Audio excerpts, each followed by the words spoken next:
En aquest videotutorial veurem com podem crear i insertar un gràfic amb un full de càlcul del Google Docs. Per fer-ho, un cop tinguem introduïdes les dades en el full de càlcul, ens haurem d'adreçar al menú Insereix i triar l'opció Gràfics. No obstant, primer de tot, val la pena analitzar com tenim les dades, ja que durant el procés de creació del gràfic haurem d'especificar l'estructura d'aquestes dades. Si ens fixem bé, veiem que tenim les dades d'un centre de formació d'adults, en concret tenim el número d'alumnes distribuïts per ensenyaments. Tant els ensenyaments com els alumnes estan distribuïts en columnes i la primera fila té l'etiqueta d'aquestes columnes. Per crear el gràfic seleccionarem el rang de les dades, ens adreçarem al menú Insereix i triarem l'opció Gràfic. En fer-ho, veiem que ja apareix el gràfic i també que se'ns obre un quadre de diàleg a través del qual haurem d'anar determinant els diferents paràmetres del gràfic. En primer lloc, el que haurem de fer serà determinar quin tipus de gràfic volem.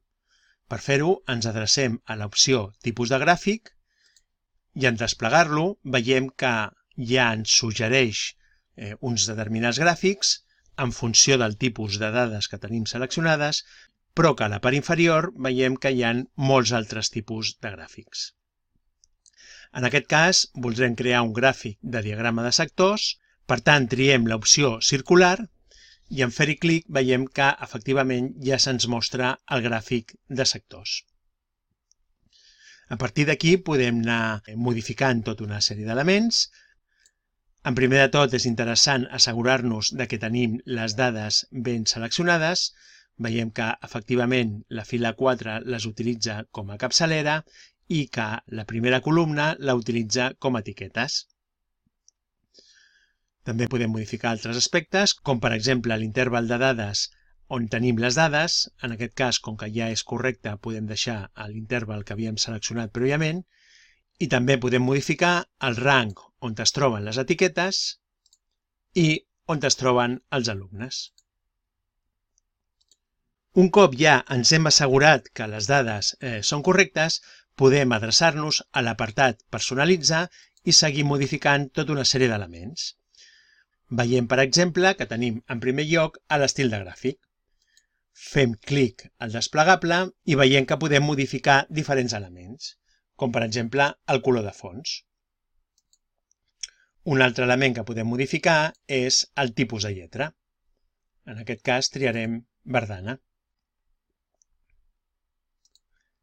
Si ens adrecem, en aquest cas, a l'apartat Gràfic circular, veiem que novament tenim una sèrie d'opcions. Per exemple, podem crear un forat al centre del gràfic,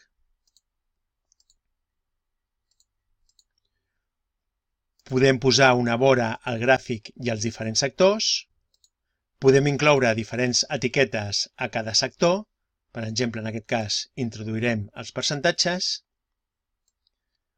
i podem modificar el format de l'etiqueta i el seu color. A l'apartat Títols del gràfic i de l'eix, veiem que podem modificar aquests elements. Ens apareix ja un títol, el tipus de lletra i la mida del títol. També podem modificar el format del títol i el seu color.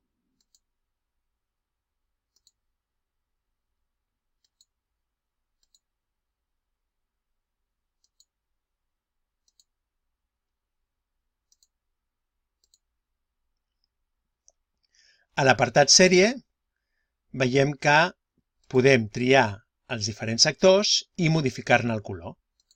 Per exemple, triem Informàtica i modificarem el seu color. Igualment podem fer amb la resta de sectors.